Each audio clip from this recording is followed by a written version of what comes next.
Celebrate Black History Month throughout the month of February with friends, family, and... A committee to defend Negro leadership was organized in addition to committees all over the country for many victims of McCarthyism.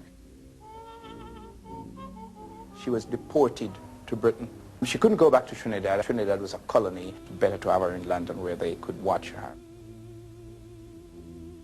My husband and some of the party leaders went down to Southampton where the ship docked, and they came to my house in Putney. Well, we always ran open house, but not to the extent that it was when Claudia was there, because I hadn't had much contact with people in the black community, but they all knew about all these young black men and women would come to the house all hours. It was almost like partying on a sort of subdued level constantly, you know, because they were all very anxious to meet with Claudia. And because Claudia brought this very consciousness to us, why haven't you got any women? Because our committee at that time, I think about 12, 14 people, had one girl who sort of came from time to time. And we were yes, no, we had women, but they made the tea. But I wouldn't go as far as that. No, I don't think we're as bad as that. I think, in fact, we just lacked in having enough women to take an interest. We were the first of the post-war generation of immigrants. We were just getting people to get jobs. I remember going to Barclays Bank and trying to get a black girl a job there. Yes. And there was no chance. I mean, they wouldn't even consider it. But we got over that. Claudia came because of her more advanced experience in the United States. And she was now saying, because we now had busmen working on the buses and things like that, and she said, you know, what about being made inspectors? Yes. Which we hadn't even foreseen, because we thought we'd achieved a hell of a lot by just getting a job in London Transport. Ms. Jones, why aren't West Indians applying to come to this country in any numbers? Well, I would say that the Commonwealth Immigrants Act has acted as a deterrent against their coming. And in fact, that was the intention of the act, which many of us considered a colour bar bill. Now, there was a good deal of ill feeling about this act when it was introduced. Has that ill feeling among West Indians died down? What is important to recognise now, it's not so much their feeling directed against the act as such, because they're responsible, the act is law, they're fighting to repeal it, but the consequences of the act, namely the fact that the population at large, because of the whole propaganda against the West Indians, regard them as second-class citizens, and they themselves, on the job in virtually every sphere of life, find this difficulty since the Immigration Act in terms of discrimination, colour bar housing, etc., etc.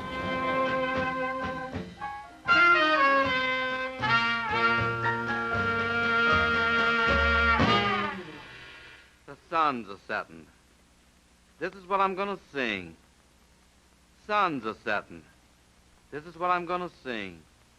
I feel the blues a-comin'. I wonder what the blues will bring.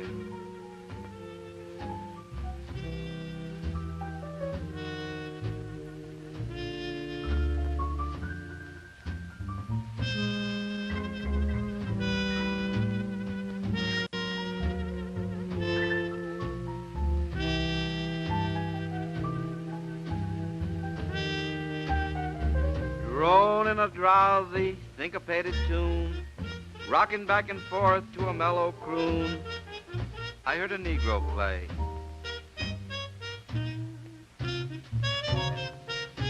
Down on Lenox Avenue the other night, by the pale, dull pallor of a one-bulb light, he did a lazy sway. He did a lazy sway to the tune of those weary blues.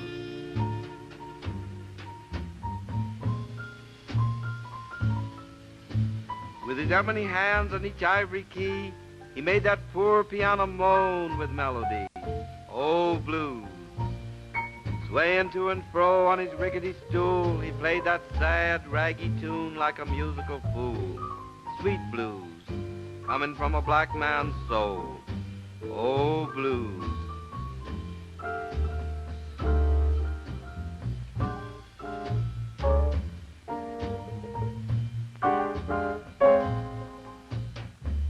Deep song voice with a melancholy tone, I heard that Negro sing, that old piano moan. Ain't got nobody in all this world. Ain't got nobody but myself.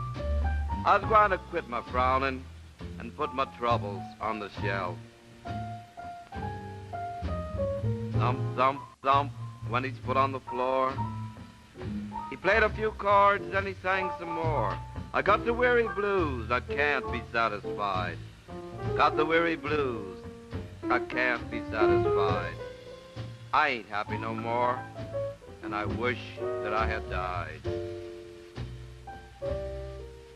Far into the night, he crooned that tune. The stars went out, and so did the moon.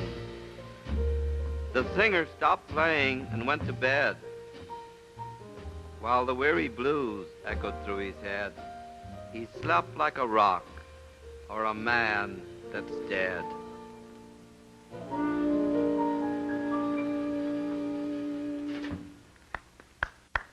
That large group of 14 million Americans, 1/10 of the nation, who, in a sense, explain America's pressing problems.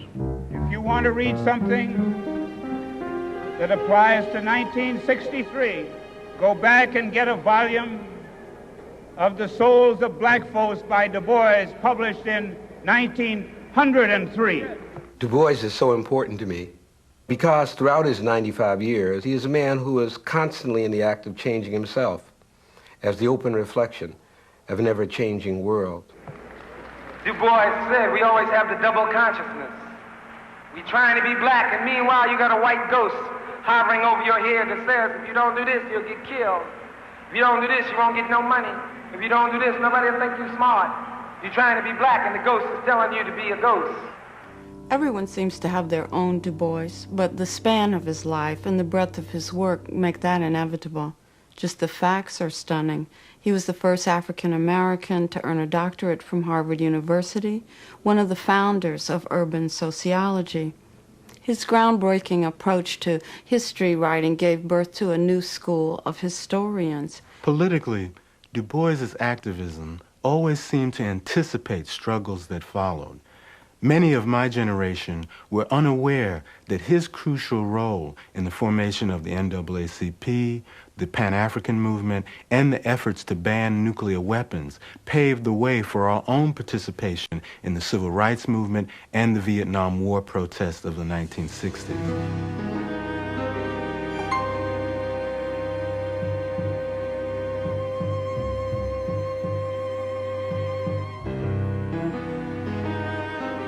You also seem to have had a lot of problems with the music industry. Yes, Racketeers you've talked about. For God's sakes, they don't pay you. I still have 60 albums being pirated in England right now. Nobody's actually paying you for these? No. I have a great lawyer from San Francisco, and he goes after as many pirates as he can, but he can't catch them all. They run the streets too fast. I've been pirated all over the world. When you get up on a stage now, and they said this in 1987 when you were at Ronnie Scott's jazz club in London. They said you get the whole Nina Simone when she comes up on the stage. You get her mood, you get her monologue, you get the music. Is this the whole Nina Simone experience when That's you get true. up on a stage? That's right. And you keep them waiting until you're ready? That's right, all the time. Why? Why? Because I have to be composed, I have to be poised, I have to remember what my first piano teacher taught me. You do not touch that piano until you are ready and until they are ready to listen to you. You just make them wait. Before I let you go, one question. There is a report that at a business meeting once you pulled out a knife. I sure damn did. Did you? Yes, I did. Why? Because, oh dear. Because there was a record company. You were about to say something you I shouldn't. can't say. I was a record company that stole my albums and didn't pay me, and they came to Switzerland And I said, where's my money? And they said, we're not going to give you any money. I said, oh, yes, you are. And I got a gun. It was a gun. It wasn't a knife. And I followed him to a restaurant, and I tried to kill him. I missed him, and I went back to America. You actually pulled the trigger? Oh, excuse me. Yes, I did.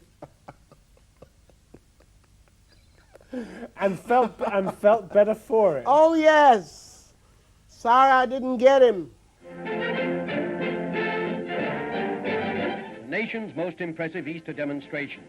75,000 massed before Lincoln Memorial to hear Marion Anderson, colored contralto, make her capital debut at the great Emancipator Shrine. Refusal of the DAR to let her use their hall fanned a countrywide controversy, with this great gathering as the climax. The singer was invited by Secretary of the Interior, Ickes, who attends with Secretary of the Treasury, Morgenthau. Spectators include Supreme Court Justice Black, New York Senator Robert Wagner, and a host of notables. Here to listen to the voice acclaimed by many as the finest in a century.